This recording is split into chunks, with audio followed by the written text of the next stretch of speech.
स्वामी की याद करती हुई सीता जब आगे को बढ़ी है तो उन्हें अपने पिया की याद आने लगी। रोकर के बोली है, स्वामी आज मैं तुम्हारी बिना आज्ञा के एक काम करने जा रही हूँ, मुझे क्षमा कर देना।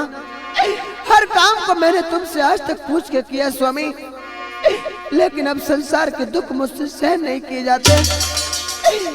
मैं तुम्हारे बगैर नहीं जी सकती पिया, मैं अपनी आत्महत्या करने जा रही हूँ। और बोली है, मैं तुम्हारे बिन कैसे जीऊं मेरे स्वामी, मैं तुम्हारे बिन कैसे जीऊं। मेरी सुनी और घुराई तुम्हारे बिन कैसे, मेरी सुनी और घुराई तुम्हारे बिन कैसे।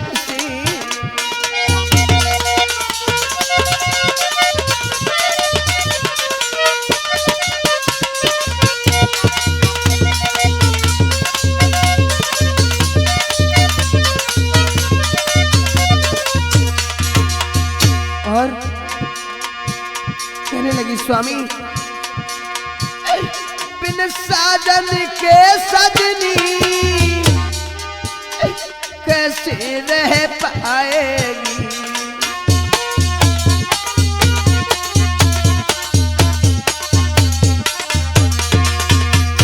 जैसे बिन जल के स्वामी मछली मरी जाएगी।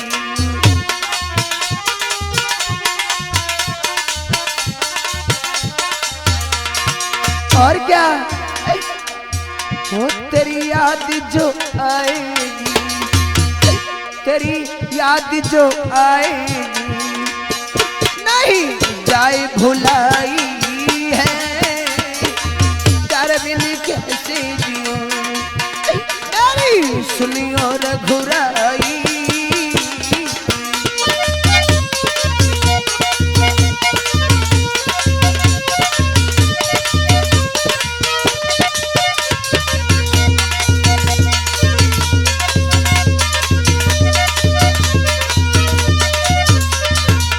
और बोली, स्वामी आज एक कार्य मैं तुम्हारे बगैर आज्ञा के करने जा रही हूँ, मुझे क्षमा करो स्वामी, सेवा से जाती हूँ।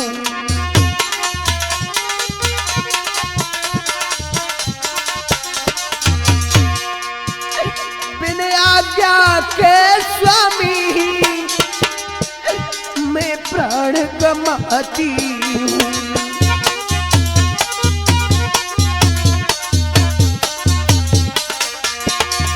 और क्या तो ध्यान लगाती हूँ,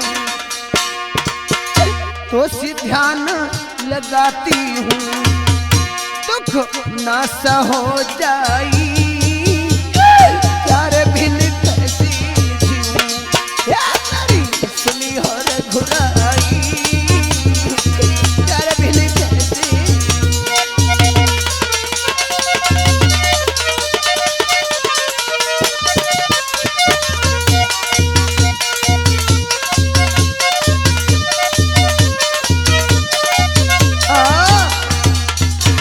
आज मेरे प्यारे भाइयों, सीता का इस तरह से रोना सुनकर के पशु पक्षी भी आंसू डालने लगे। लताएं नीचे को लटक गई। सीता की वह करुण आवाज सभी पक्षियों के कानों में जब गई है, सहन नहीं हुआ किसी से। उसी समय जैसे ही प्रभु का नाम लेकर के गंगा में कूदने को चली है, तभी एकदम से वाल्मीकि ऋषि पास में आए। वाल्मीकि आए तभी वैदेही के पास, योगेश्वर के योग से भेद गए सब भाव। तो परम योगेश्वर संत ऋषि वाल्मीकि जी ने आकर के सीता को आवाज दी, योगेश्वर थे, सब अपनी माया से सब कुछ जान लिया और बोले बेटी धीरज रखो, हरियो प्राण गमाना ठीक नहीं।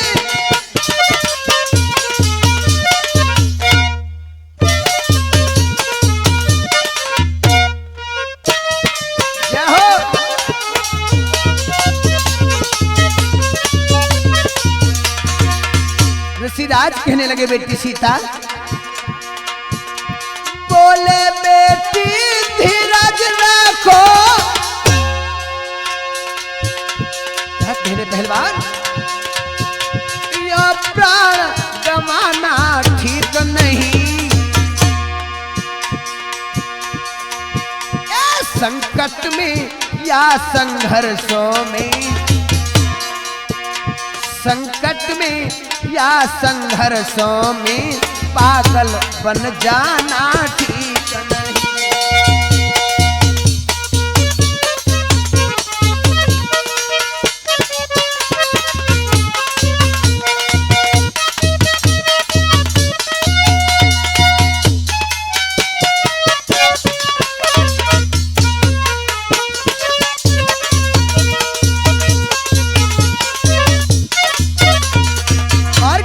प्रिय सीता, अरे तुम तो ऐसे मर्यादा पुरुषोत्तम भगवान श्री रामचंद्र की पत्नी हो, और भगवान श्री रामचंद्र की पत्नी सतवंती सीता अगर ऐसा करेगी तो और नारियों का क्या होगा सीता? अनुचित है फिर भी कहता हूँ, तुम खोटी बात कर रही हो, जो गर्भवती हो के सीता। मेरे प्यारे भाइयों, जिस समय सीता उस समय गंगा में कूदने जा रही थी, अपनी आत्महत्या करने जा रही थी, उस समय कवि ने बताया है कि सीता गर्भ से थी। जो गर्भवती होकर सीता जल में अपघात कर रही हो,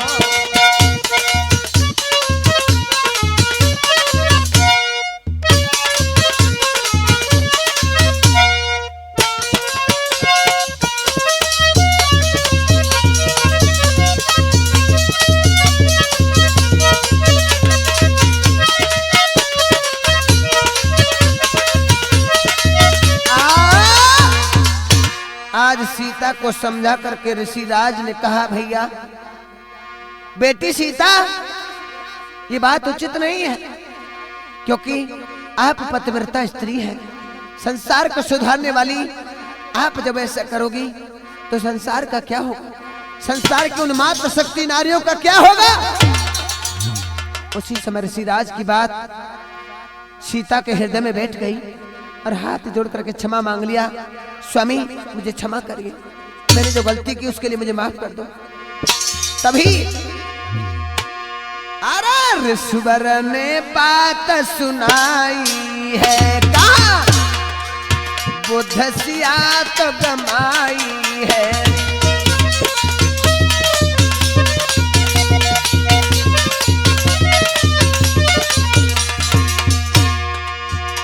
अब घड़ी परीक्षा की आई है। बेटी अभी तो तुम्हारी परीक्षा का समय आया है, अब घड़ी परीक्षा की आई है, लो प्रभु से ध्यान लगाई है।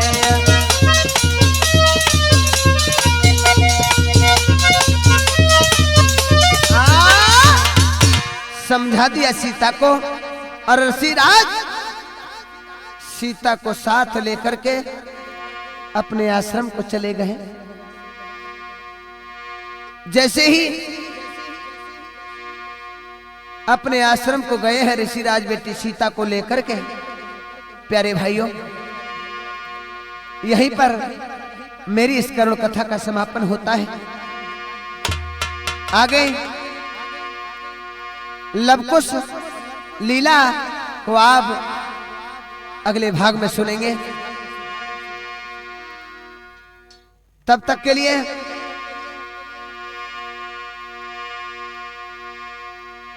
आपसे क्षमा चाहेंगे, क्योंकि सीता वनवास की कथा रे मैंने दादा सुनाई दई गाय के।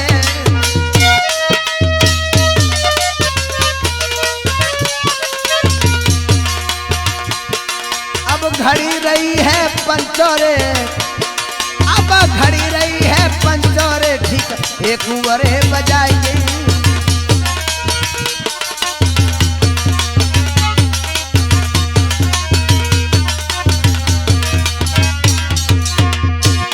महाराज सुनाई दई मेरी लीला भरपूर, मेरे सभी नमस्ते लीजो के भैया करियो माफ कसूर।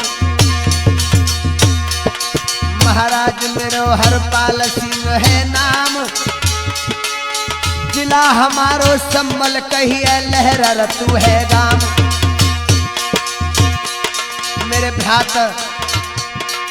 भ्रात बाबा पहलवान जी कहला में, अरे मधुर मधुर ढोलक को बजाए के मन मेरो बहला में।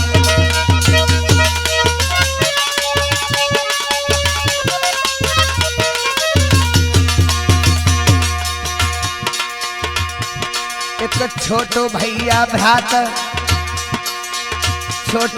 भ्रात नेमपल नाम कहते हैं, और राज कैसेट में आए के चिमटा मधुर बजाते हैं।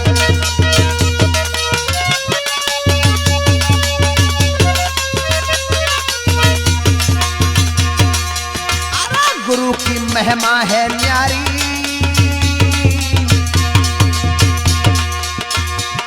मेरे धन्य धन्य प्रभुवीर तुम्हारी लीला न जानी, मेरे धन्य धन्य रघुवीर प्रभु तेरी लीला न जानी।